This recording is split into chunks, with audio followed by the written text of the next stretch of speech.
untuk ekoenzim ini kita memiliki wadah dalam bentuk komunitas yang berdiri sebagai lembaga bukan organisasi yang berbadan hukum, tapi komunitas ekoenzim.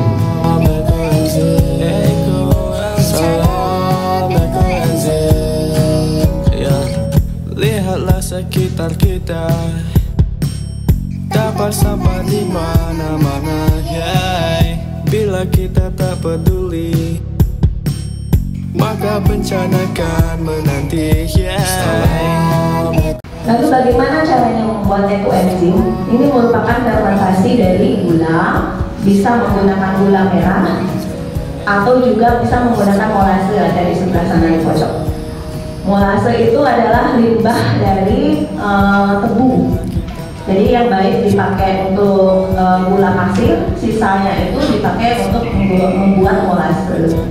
Kemudian ada sisa buah atau potongan sayur, ya. Biasanya yang digunakan adalah kulit-kulit buahnya.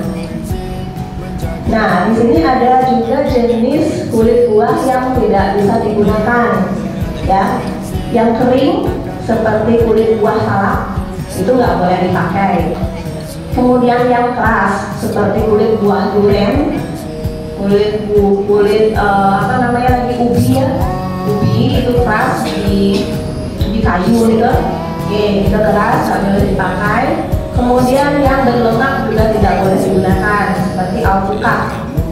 Nah, alpukat nggak boleh kita gunakan karena dia akan membuat bau ekoenzim kita menjadi tidak sedap, aromanya menjadi tidak enak. Kemudian ditambahkan dengan air. Nah, hasil fermentasi dari ketiga bahan ini nanti akan menjadi ekoenzim. Jadi apa saja yang harus Bapak Ibu siapkan untuk membuat ekoenzim? Nah, gunakan wadah plastik yang memiliki permukaan lebar, ini yang disarankan.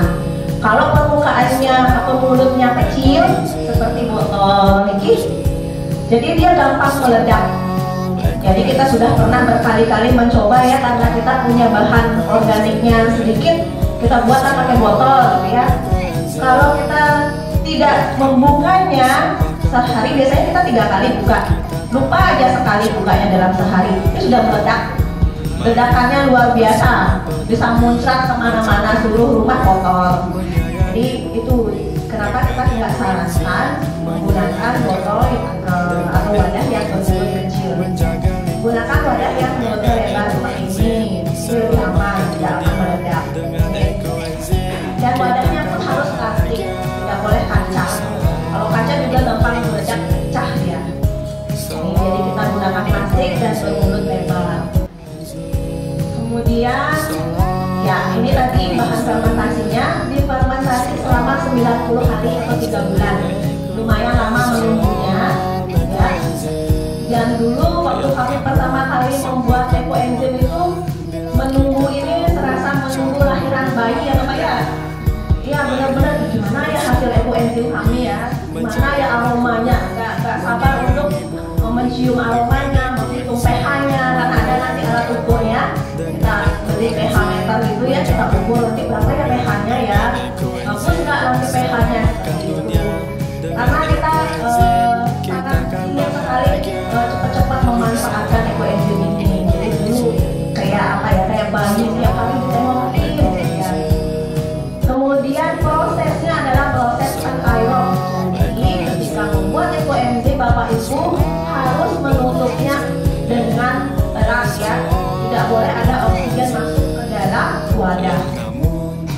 Bila mana oksigen masuk ke dalam wadah, yang terjadi adalah warna dari ekoenzim itu akan berubah.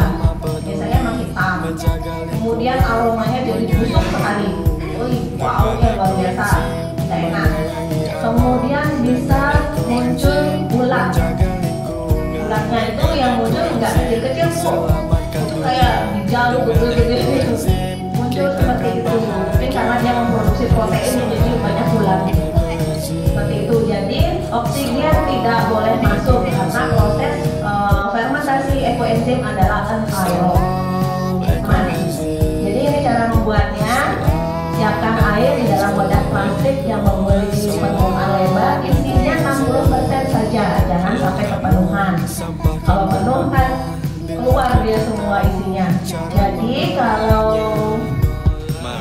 bentuknya seperti ini. Biasanya 60%-nya adalah 3 liter, bukan 5 liter. Jadi 3 liter kita isi air, kemudian nanti tambahin molase, ya, dan tambahkan BO, dia sudah akan naik lagi. Bukan yang ke sini yang tingginya. Jadi kalau itu sampai penuhin dengan air kan dia tidak bisa kita isi molase dan BO.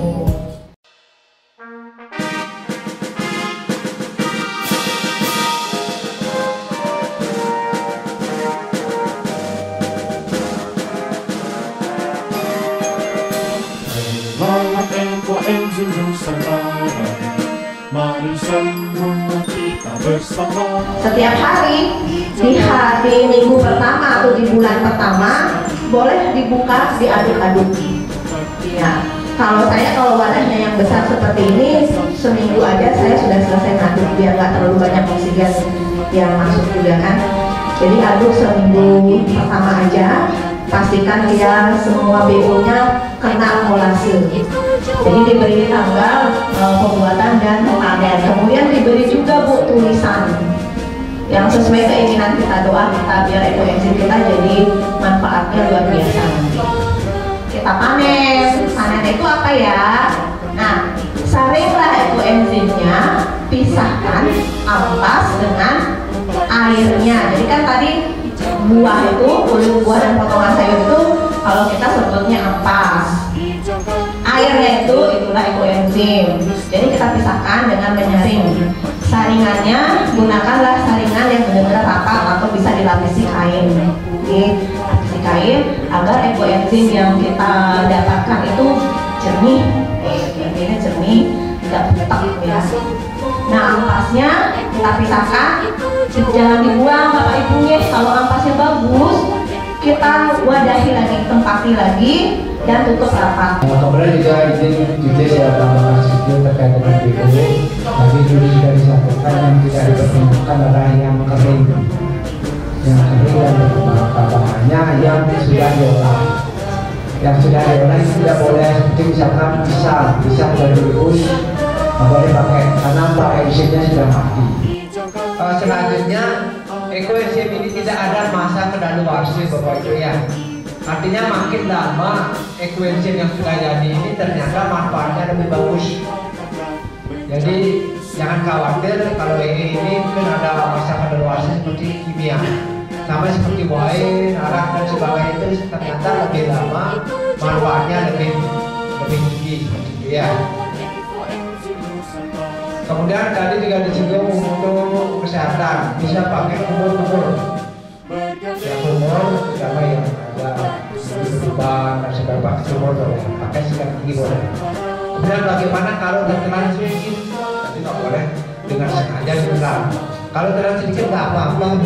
Karena apa? Karena yang bikin kan kita tahu kualitas BO-nya.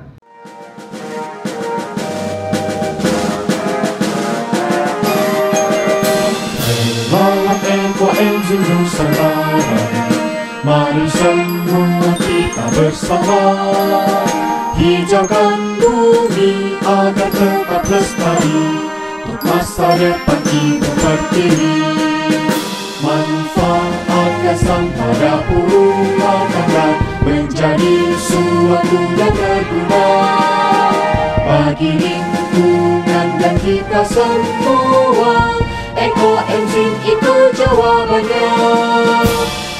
Lawan ekoenzim Nusantara, penuh semangat dalam berkarya, bergandeng tangan membantu sesama, hijaukan bumi Nusantara, bergandeng tangan membantu sesama, hijaukan bumi Nusantara.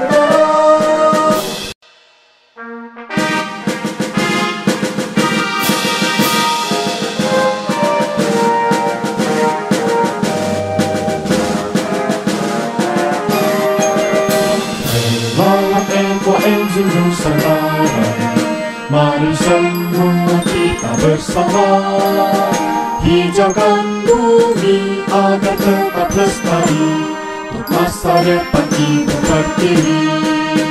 Manfaatkan pada rumah tangga menjadi sesuatu yang berguna bagi lingkungan dan kita semua. Ekoenzim itu jawabannya.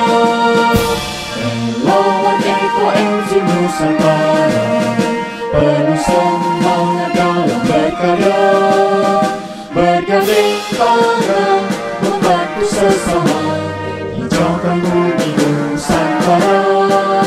Bergandeng tangan membantu sesama, hijaukan bumi Nusantara. Bergandeng tangan membantu sesama, hijaukan bumi Nusantara. Bergandeng